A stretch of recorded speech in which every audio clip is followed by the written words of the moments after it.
Welcome to the world of science fiction stories, and don't forget to share and subscribe the channel. I stood in Earth's council chamber, 3 days after the sky burst with towering pillars of light and tension, clogging the air. News had spread of Renaa, a being with emerald skin and drifting ribbons, who claimed our planet's future depended on one volunteer entering her pleasure maze. Nobody else would step forward, so I was certain that if one life might spare Earth, it would be mine.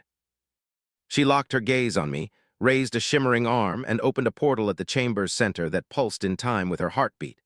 Ignoring the tremor in my gut, I advanced. The council's startled whispers died behind me as I vanished into a corridor that felt alive under my feet. The warm, pliant floor shifted, with faint lights crawling along walls that seemed to breathe with each step I took. Her voice, soft yet resonant, guided me, saying that the maze would respond to my emotions. Every footfall sent a ripple through the floor, as if the place was feeding on my intentions. Though my pulse hammered, I refused to act helplessly. When the path branched, I chose quickly, remembering that Earth's fate rode on my ability to persevere. Ren's laughter drifted past, and I glimpsed her silhouette in a chamber drenched in greenish light. My heart thudded, but I held my ground, unwilling to let her see weakness. She vanished before I could speak, leaving me alone with the rhythmic throb of the walls. At times, tight corridors forced me to squeeze through. My breath was ragged, but I pressed on, suspecting that panic would warp the maze into something even deadlier. When her voice returned, it promised harder trials, but I felt my determination harden. I was not a naive pawn. I was a man who intended to protect his world or die trying. An arched chamber glowed with pools of gold, and I sensed Ren nearby as if monitoring my progress. I remembered the council's tense faces and felt a surge of loyalty that burned away any lingering doubt. Even if the maze tried to break me, I would not fold. The path twisted, leading me through living walls that quivered at my touch. My shoulders scraped a constricted passage, but I forced myself forward, ignoring the aches in my muscles. Eventually, the corridor widened, and her whisper praised my resolve. My breath shook, yet I pressed on, certain that quitting now would condemn everyone I loved. Nothing in these corridors was silent. Each step triggered a ripple, each breath summoned a hush of anticipation. My mind spun with the fear that Ren could sense my every thought, but still I clung to purpose, resolved to show that one human soul could possess an unbreakable spirit. Ren's faint laugh echoed again when I emerged into a broader hallway that glowed with shifting shapes. The air felt charged, hinting at greater trials to come. My clothes stuck to my skin, but I advanced, unwilling to let exhaustion derail me. If she expected me to beg for mercy, she would be disappointed. A sealed passage behind me meant there was no retreat. I stepped onward, each pace resonating like a heartbeat beneath my feet. Ahead, emerald glimmers teased my eyes, and I caught a glimpse of her translucent tail sliding around a bend. Was she guiding me or taunting me? Either way, I wouldn't slow. If the maze required honesty and willpower, I would deliver both. I gritted my teeth, remembering that Earth's fate hinged on my endurance. Darkness pressed in, yet the walls retained a faint glow, casting warped shadows. My legs trembled, but I refused to falter. The first portion of this trial felt like a prelude, a subtle probe of my tenacity. I suspected far worse lay deeper within. Still, I refused to let fear or fatigue turn me back. Renaa lingered in every murmur of the maze, testing my courage, measuring my heart. I pushed onward, vowing that this living labyrinth would not consume me. If I was chosen to stand for billions of people, I would not betray that duty. At last, I reached a threshold where the air crackled with hidden energy and my pulse thundered as I stepped into another corridor that pulsed with life. Her voice wrapped around me, a gentle yet insistent note that made it clear she wanted to see how far I'd go. I inhaled, calming the tremor in my limbs, and let my resolve shine through. This was only the beginning of a night that would challenge every fiber of my being, but I had not come so far to give up. If this goddess needed proof, I intended to give it, even if I had to crawl out of this maze, torn and exhausted. The corridor stretched on, flickering with alien hues, and I pressed forward, convinced I would meet whatever lurked ahead without surrender. Earth demanded no less from me. In that moment, as I took a faltering step into a hallway that curved like a serpent's spine, I realized the maze was not merely testing my stamina or bravery, but also probing the sincerity of my intentions. Each time my heart fluttered with anxiety, the walls seemed to close in, tightening until I forced myself to breathe more steadily. When I recalled my promise to spare Earth from whatever fate Renat threatened, the passage seemed to expand, granting me space to move. I felt something akin to empathy radiating from the structure, as though it responded to genuine emotion with mercy, but tried to choke out every trace of deceit or confusion.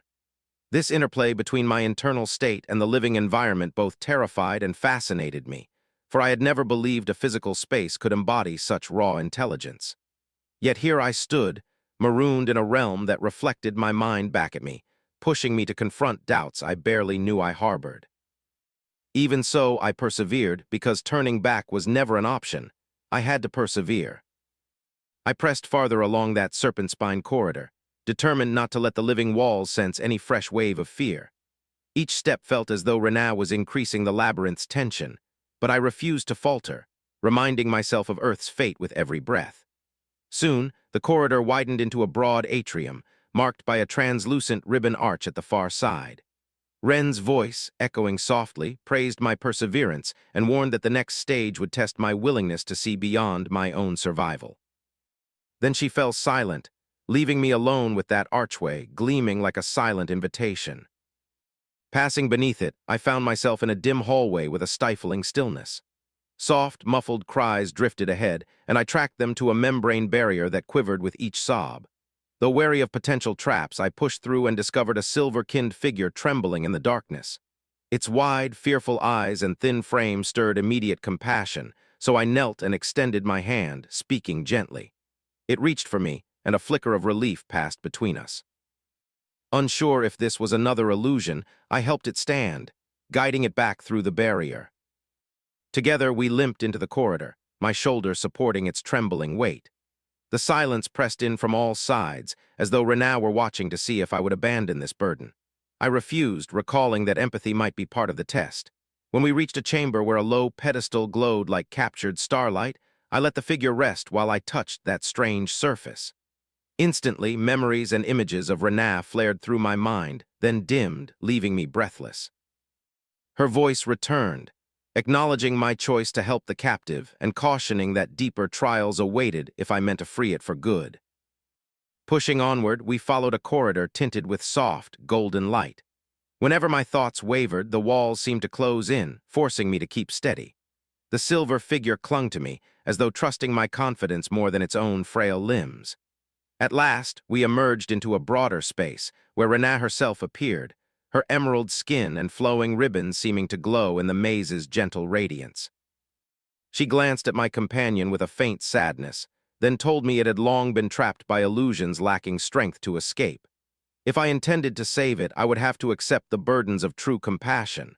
Though part of me resented her manipulation, I stood firm and asked if the stranger could leave now. Renat shook her head, explaining it must remain until we crossed further thresholds. Something about her gaze hinted that she respected my resolve, yet she turned away before I could read her expression fully. Leading us onward, she made the walls shift to accommodate her presence, but I had to adapt, step by step, never sure if the corridor might trap me. Her translucent tail curled with each graceful stride, and despite my suspicions, I felt an odd tug of admiration at her unearthly poise. Soon we confronted another arch. Renat said it led to a chamber where illusions of desire and fear merged, testing my resolve. The silver being squeezed my hand in panic, but I whispered reassurance and let it through. At once, ghostly visions swarmed, showing fleeting moments from my life, regrets, loves, and tragedies, all swirling around me like echoes of thought. My companion saw its own terrors, whimpering in distress, and I had to anchor it with calm words. Rather than flee, I pressed forward, determined that no nightmare or temptation would make me abandon my charge. Renat's soft whisper urged me to stand firm against illusions that fed on insecurities. When at last the haunting images receded, we entered a calmer zone where the breathing walls slowed their pulse. Renat stepped from the shadows, studying me with eyes that held a complicated emotion beyond simple approval. Though her face betrayed little, I sensed a subtle warmth in her stare, as though my actions had shifted her perspective. Before I could speak, she said, "This maze is more than a series of traps. It is a test of shared spirit. If you persevere, you might prove Earth and its people worthy of my protection, and perhaps more." The silver figure, still trembling, lifted its gaze to her. She returned its stare with gentleness, telling it that true freedom would come only when it believed in its own release. Then she vanished, leaving me in a chamber bathed in quiet light. Exhausted but resolute, I helped my companion settle against a wall and forced myself to breathe evenly. Though my body ached, I refused to abandon my quest. The labyrinth demanded empathy, courage, and a willingness to bear another's suffering, and I couldn't deny feeling a reluctant admiration for Renaa, who oversaw this living test with unwavering calm. Yet I couldn't ignore the nagging sense that we were all pawns in a larger game she had orchestrated. Even so, I gathered my strength, hoisted my companion upright, and continued onward, bracing for what else this labyrinth would hurl at us. The corridors might grow darker, the illusions sharper, and the trials more demanding, but I was committed. Earth depended on my success. And though I could sense Renaa's presence at the edges of my consciousness, I felt a glimmer of hope. Perhaps in forging a bond with this suffering captive, I was also forging a tentative link with the goddess herself, one that could save more than just my own world. With that thought burning in my mind, I pressed on, ready for the next threshold, determined that neither the living walls nor the illusions they produced would break the promise I had made to protect all that I held dear. I stepped forward, heart pounding with 2 lives in my hands, determined to endure the labyrinth, its illusions, and its trials. No matter what horrors lurked ahead, I would not falter. I steadied the silver figure against my side, feeling the soft throb of the walls as though the maze itself were gathering its strength for the next onslaught, and I refused to show even a flicker of doubt. There was no place for second-guessing inside this shifting realm that fed on insecurities, and I recognized that every step forward had to come from a firm decision, not a wavering guess. The silver being, trembling but determined to keep pace, watched me with a grateful stare that hinted at a growing trust, though it clearly remained haunted by the illusions it had endured. Even so, I noticed how each corridor we passed seemed less oppressive whenever our resolve aligned. There were moments when the walls constricted, reacting to tension in my shoulders or a spike in the captive's fear. But a calm breath or a reassuring glance was often enough to restore equilibrium, and the passage would loosen its hold, as if granting us permission to continue. Despite my fatigue, I pressed onward, determined not to let Renaa see any surrender in my posture. Whether or not she observed from some hidden vantage point, I couldn't say, but I felt her presence like a faint pulse woven into the maze's architecture. If she had truly invited me here to test the depths of my empathy and resilience, I intended to prove there was no barrier strong enough to break my resolve. Soon, we approached a wedge of flickering light at the corridor's end, where the walls receded into a wide chamber that shimmered with swirling patterns reminiscent of a starry night condensed into living flesh. It was disorienting, but I forced my eyes to focus. In the center of the space, a ripple in the floor gave way to a shallow depression lined with the same translucent ribbons that had formed the archways. The silver figure stiffened at the sight, clutching my arm more tightly as though recalling some trauma that lurked within those coils. I steadied its grip and murmured that we would face whatever waited for us together, promising not to abandon it. My own heart pounded with uncertainty, but I clung to the idea that our combined courage might hold the key to escaping whatever new trick the labyrinth had devised. The edges of the chamber pulsed with each footstep, shimmering lines rolling outward like concentric waves whenever I moved. The silver being gave a small sound of distress, so I paused, inviting it to breathe with me until our pulses synchronized. As our breathing steadied, the swirling pattern stabilized as well, suggesting once more that this entire environment mirrored our collective emotional state. Gathering my nerve, I guided us toward the hollow. Then, with no warning, a section of wall peeled open, revealing Renaa gliding forward in a slow, deliberate way that sent a jolt of both weariness and fascination through me. Her emerald skin seemed to glow with its own light, and her ribbons shifted in subtle waves that accentuated each movement.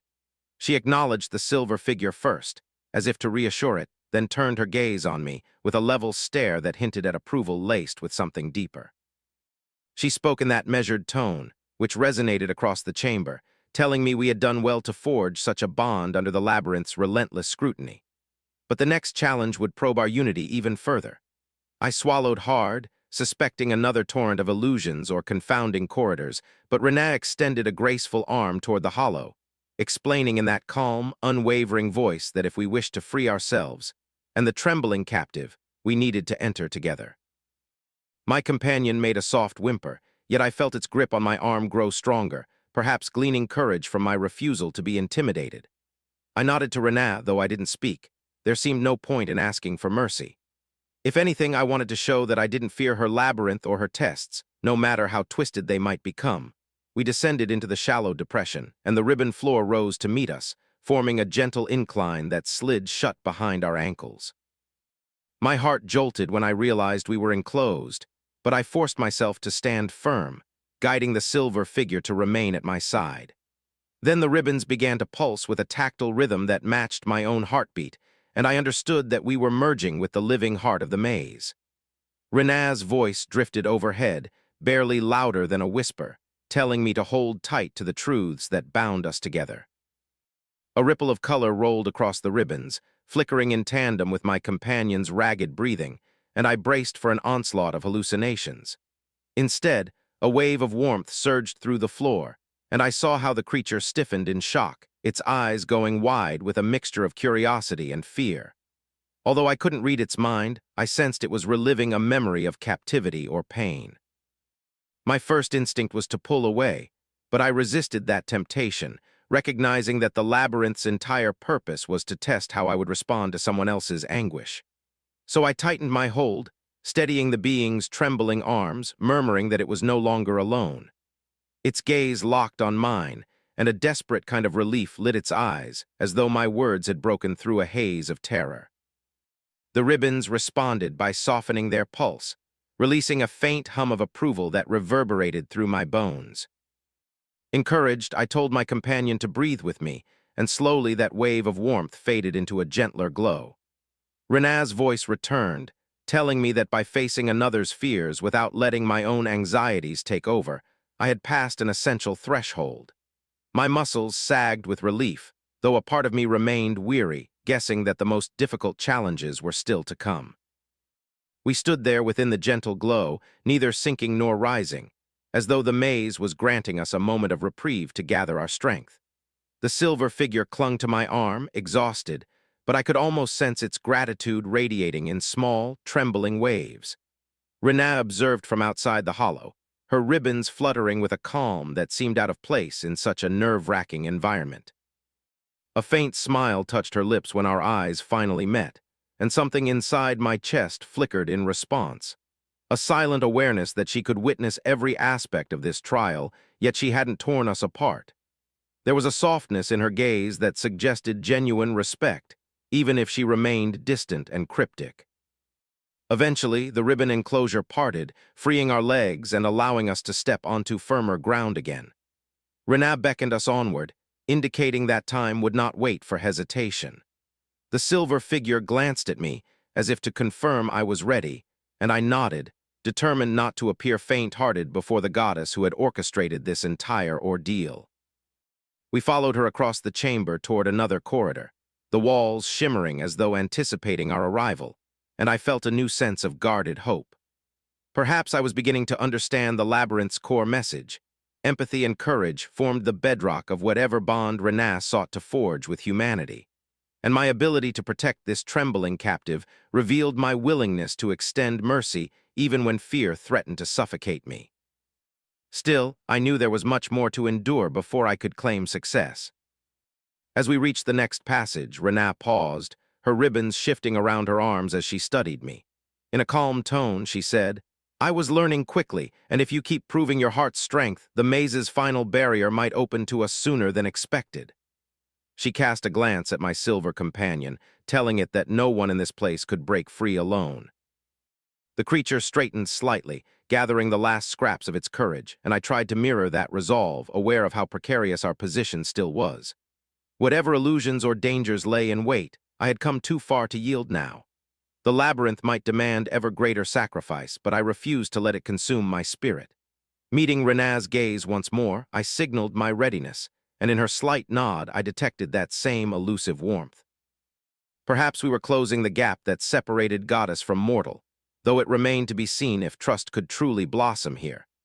With my heart pounding in my ears, I stepped forward, guiding my companion at my side and leaving the softly pulsating chamber behind as we ventured deeper into the living maze, prepared to confront whatever harsh truths or hidden wonders lurked beyond. I followed Renaa into the new corridor, guiding the silver figure by the arm, sensing that the maze was about to shift its tactics yet again. The softly pulsating walls, once dappled with warm gold, now took on a deeper hue, the color fluctuating between dusky violet and dark turquoise. My companion tensed at each shift in shade, as though expecting the labyrinth to tighten or erupt with illusions, but I pressed a reassuring hand against its shoulder and maintained a steady pace. Renaa glided a few steps ahead, her ribbons undulating behind her in a flowing dance, and her translucent tail flickered with a pulse that reverberated through the air. I recalled the subtle warmth in her gaze, as she had observed my bond with the silver being, and I couldn't help feeling that she was testing both of us on a more profound level than any single trial could convey. Soon the corridor curved into a vast, dome-like chamber, where the ceiling arched high, studded with luminous nodules that faintly resembled distant stars. The walls glowed with an interior radiance that cast everything in shifting twilight. Renaa paused at the center, turned to face us, and lifted a graceful arm as if beckoning the chamber itself to respond. Slowly the floor rose around us in fluid columns, forming natural seats that encircled her, the silver figure, and me. We hesitated, then settled onto one of those cushioned formations, caught between fascination and caution, aware that nothing here was ever as simple as mere rest. Renaa's gaze drifted across the dome, and I sensed the labyrinth's heartbeat soften, as if waiting for her to speak. When she finally broke the silence, her voice was neither harsh nor taunting, but calm in a way that made me focus intently. She explained that the labyrinth had many layers of purpose. While some chambers tested basic survival or empathy, others existed to reveal truths about the illusions each traveler carried within. Glancing at my silver companion, she added that burdens shared often became burdens halved, and that finding common ground with another tested one's readiness to form deeper connections. I nodded slowly, though part of me bristled at feeling so deliberately manipulated. Even so, I couldn't deny the labyrinth had changed me. My one singular focus on escaping had grown to include protecting this fragile ally, and I suspected Renaa recognized that shift all too well. Before I could question her further, an unusual humming began to fill the dome. Renaa sank to a seat of her own, crossing her legs in a fluid motion that made the ribbons around her shimmer with faint light. She instructed us to remain calm, explaining that the next sequence required no movement, only acceptance. My companion let out a small, uncertain sound and clutched at my sleeve, but I placed a hand over its trembling fingers, determined not to let fear take root. Whatever Renaa had orchestrated, I would face it without flinching. Suddenly, the luminous nodules overhead began to flicker, and the chamber's twilight flared into a brighter glow, revealing shapes swirling in the air around us. At first, they seemed like drifting motes of dust or sparkles, but as I squinted, I realized these were phantoms of memory. Scenes flitted by, fragments of my childhood, glimpses of the council hall, even fleeting images of Renaa's first appearance on Earth. My heart lurched when I saw a hazy reflection of my own face, twisted in doubt, right before I had volunteered to enter this maze. The silver figure shuddered, and I sensed it was likewise being confronted by personal recollections, though I couldn't interpret the details from its tense posture. Renaa merely closed her eyes, as though welcoming the onslaught, her breathing steady, while ribbons gently twisted. A swirling mass of color coalesced before me, revealing my family's faces, a memory I both cherished and dreaded, because it reminded me of everything I risked by coming here. My mother's smile, my father's proud nod, and the playful grin of a younger sibling who never believed anything truly dark could happen in the world. All of it struck my heart with sharp longing. I drew in a ragged breath, fighting the urge to turn away, yet the labyrinth's intention was clear.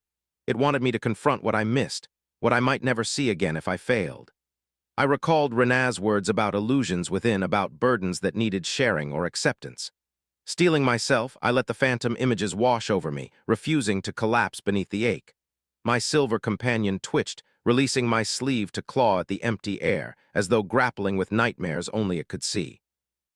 I recognized that same desperation, the attempt to run from the past, and with gentle insistence I took hold of its wrist and squeezed. For a moment its eyes flickered with anguish, then softened into gratitude, as though my presence was a lifeline. Perhaps it truly needed to know it wasn't alone this time. If nothing else, I would share whatever darkness the labyrinth hurled at us. Gradually, the swirling illusions merged into a tapestry of shifting shapes, one woven between my memories, the silver figure's hidden traumas, and faint glimpses of Rena's own recollections.